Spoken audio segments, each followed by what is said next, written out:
Hey everybody, it is Christine Ernst, the Fat House Cancer Bitch, coming to you from the Cozy Writing Cottage here in Sandwich, Massachusetts. Today is sort of a special day. It's December 2nd, but it's also the first anniversary of this video podcast. 52 weeks ago, I recorded my first podcast. I looked down at the page the whole time. I didn't make enough eye contact, but I think I got better. So it's my first birthday. I don't have a cake, but I do have this little clementine. Happy birthday. I wish for more subscribers on YouTube. Go and find me there and sign up. I would be so grateful. This is my show weekend. I had a wonderful show in Yarmouth on Thursday. I had my first show out at Wellfleet Harbor Actors Theater last night. And there were 7 people in the house, which I thought was going to be such a heavy lift, but it actually turned out to be kind of magical. Thank you so much to Heidi and Carol and Joyce and Nick and Katie and Charlotte and Sarah? Hannah? I can't remember the other girl's name, but it was 3 middle-aged women and 4 unsuspecting millennials, but I gave them a good show, and gosh, we had a great time. Charlotte had to use the bathroom in the middle of the show, so we all lay down on the stage and had a little nappy break in the middle of it. Everyone got extra Oreos. We laughed, we talked in between each piece. It was, it was like having a little party in my kitchen. It was really, really beautiful. I have another show tonight at 7 at What? And I have one tomorrow at 4. So, 7 was wonderful. It would be great to have a few more in the house, of course. I feel bad for What? For booking me for 3 nights. Probably next year we'll just do 1. Anyways, it's my holiday show. I tell you a dozen lovely holiday stories that I've accumulated over the years from my work at Cavalcade for the Homeless and for Yule for Fuel.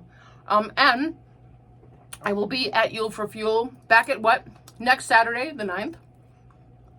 There's a wonderful lineup of musicians and readers like me. There's also a Yule for Fuel on the 16th. Same deal, wonderful musicians, all different. Go both nights. It's a great fundraiser. And Cavalcade for the Homeless is back. It will be on December 17th. It's all music only this year. Location and dates to be announced. But good stuff happening. Good opportunities to go see some local wonderful artists. So speaking of which, I was talking about Chandler Travis, who runs Cavalcade for the Homeless, and he and I had an email exchange, and I told him about the 7 people in the house last night. And he wrote back to me, and he said, a small house like that is wonderful. It's intimate and adventurous, which just made perfect sense. It was perfect. So thank you, 7 beautiful folks who came. Thank you if you've gotten a ticket for tonight or tomorrow. It'll be a good show, and if there are a few of us, there'll just be extra cookies. So I'm going to read a piece from the show.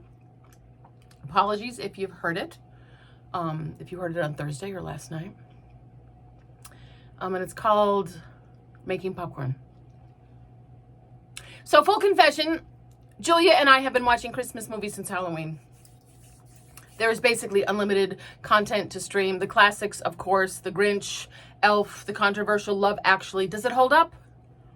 Does Emma Thompson not break your heart?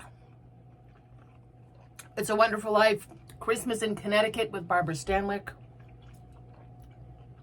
White Christmas, of course. And my favorite of all time, what I consider the best Christmas movie ever, The Muppet Christmas Carol. It's so good. But what we really go for, Julie and I, are the cheesy Hallmarky movies. You can find them on all the streaming platforms.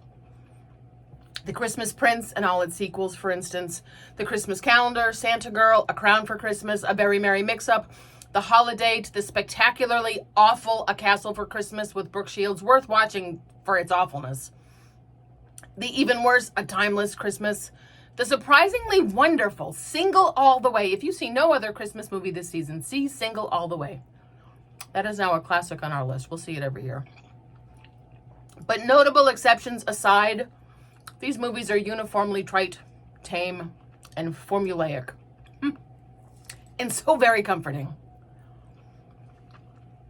You can count on Coco, snowball fights, surprise sleigh rides, snow angels, and happily ever after. Usually, a city girl with a big but unrewarding corporate job somehow gets herself stranded in Crappy Town and spars with the sexy local townie widower / lumberjack who is secretly subsidizing an orphanage before realizing she is in love with him, but not before her asshat slick lawyer boyfriend arrives in a Mercedes or a helicopter and almost whisks her away back to her big but soulless career in their fancy but sterile condo in the city.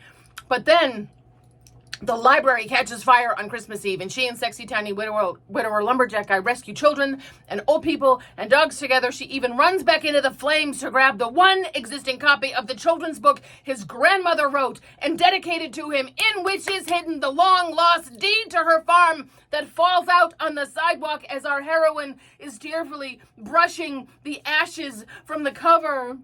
It's only a little singed. They kiss and get married on Christmas Day. So satisfying. Julia and I have a rating system. Bonus points for real snow, racial and gender diversity, a gay protagonist, believable twists, and good writing. Points off for fake reads and artificial trees, tokenism, a gay or fat best friend stereotype, too much country music, and any plot involving amnesia and or time travel.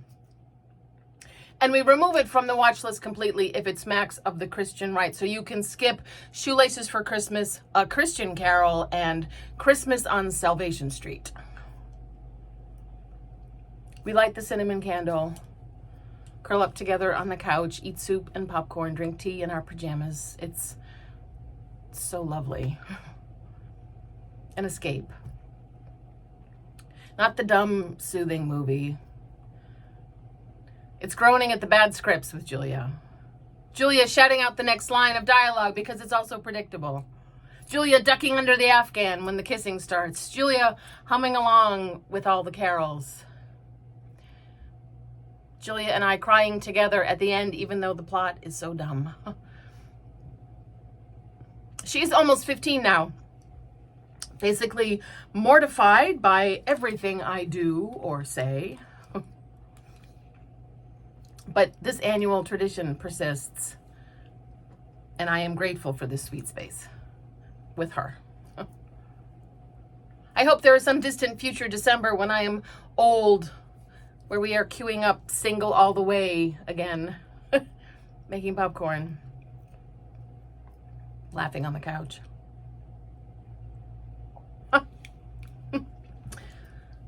So I urge you all to watch Single All the Way. You won't be sorry. Jennifer Coolidge has a delicious star turn cameo that should not be missed. She's the wacky aunt come to town to direct the school nativity play. Gold. Watch Single All the Way. Watch some movies with your family. Watch some cheesy, crappy movies with your family. Just check Netflix. Check Amazon, check Hulu. There are so many to choose from. Go do something dumb and sweet with someone that you love. And maybe come to see my show tonight or tomorrow. I'll make you laugh. There are cookies. It'll put you in the spirit. And it will support a wonderful local theater, Wellfleet Harbor Actors Theater. Or come to You for Fuel next week. Also a wonderful cause, hosted by a wonderful theater. So have a lovely week, good folk. I'll see you next Saturday. Happy December. Mwah.